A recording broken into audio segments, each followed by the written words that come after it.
บายดีข้าพเจ้าเองชื่อนางน้อยสอนดาวันสาขาภูฟิสิกส์ศาสตร์ปี 2มื้อนี้จะมารายงานเกี่ยวกับวิชาดาราศาสตร์หัวข้อแมนโครงประกอบสร้างภายในของโลกซึ่งข้อที่ 1เกี่ยวกับโลกแมนดาวเคราะห์ที่ห่างจากดวงตะวันเป็นอันดับที่ 3ซึ่งถัดจากดาวพุธและดาวศุกร์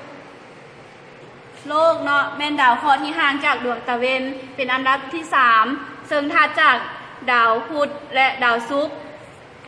ดวงตะวันโคจร1 รอบเนาะโลกจะปีนอ้อมแกนตัวเองประมาณ366.26 รอบเกิดเป็นสุริยะ365.26 วันและมีดาวเป็นบริวารเพียงดวงเดียวคือดวงจันทร์โลกมีพื้นน้ำเป็น3ส่วนคือ 71% ดิน1ส่วน 29% โลกเนาะแกนของโลกจะเอียงประมาณ23องศามีเส้นผ่าศูนย์กลางเฉลี่ยประมาณ 12,742.02 กิโลเมตรตามลวงนอนยาว 12,713.56 กิโลเมตรและตามลวงตั้งแมนยาว 12,756.28 กิโลเมตรระยะห่างระหว่างโลกหาดวงตะวันระยะไกลสุดประมาณอยู่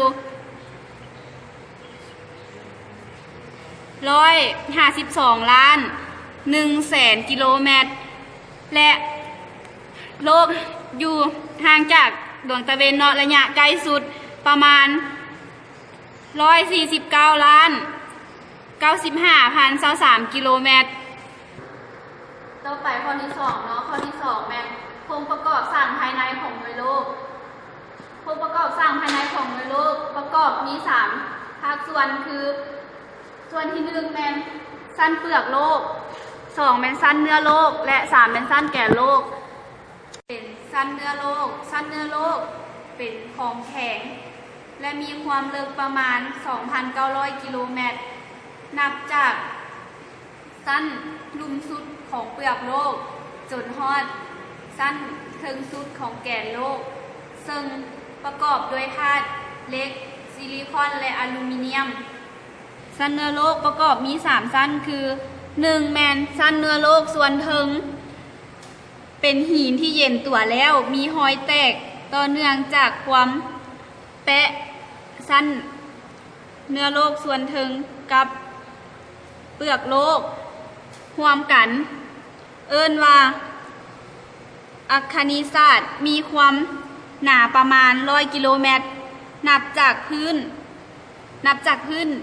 ดินหรือว่าพื้นเปลือกโลกลงมาเนาะสั้นที่2แมนสั้นฐานอัคคณิศาสตร์มีความลึก1 ล้าน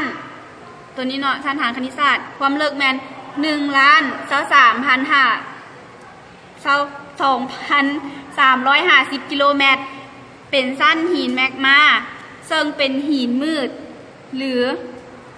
หลอมละลายหมุนเวียนภายในโลกอย่างช้าๆ3แมนสั้นโลกสั้นลุ่มมีตัวนี้เนาะมีความลึกอยู่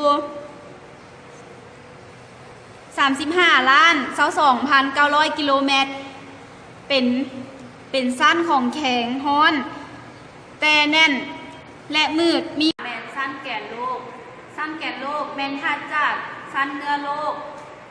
ตั้งแต่ความหนาประมาณ 2,900 กิโลเมตรจนฮอด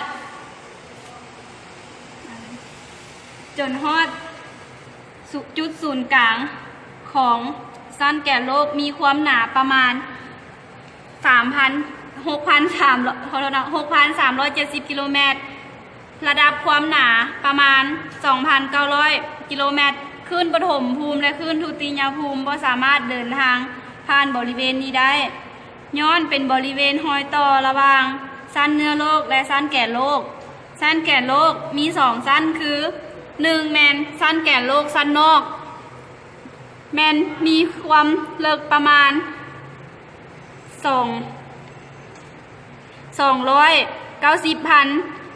90 ล้าน 25,100 กิโลเมตรตัวนี้เนาะ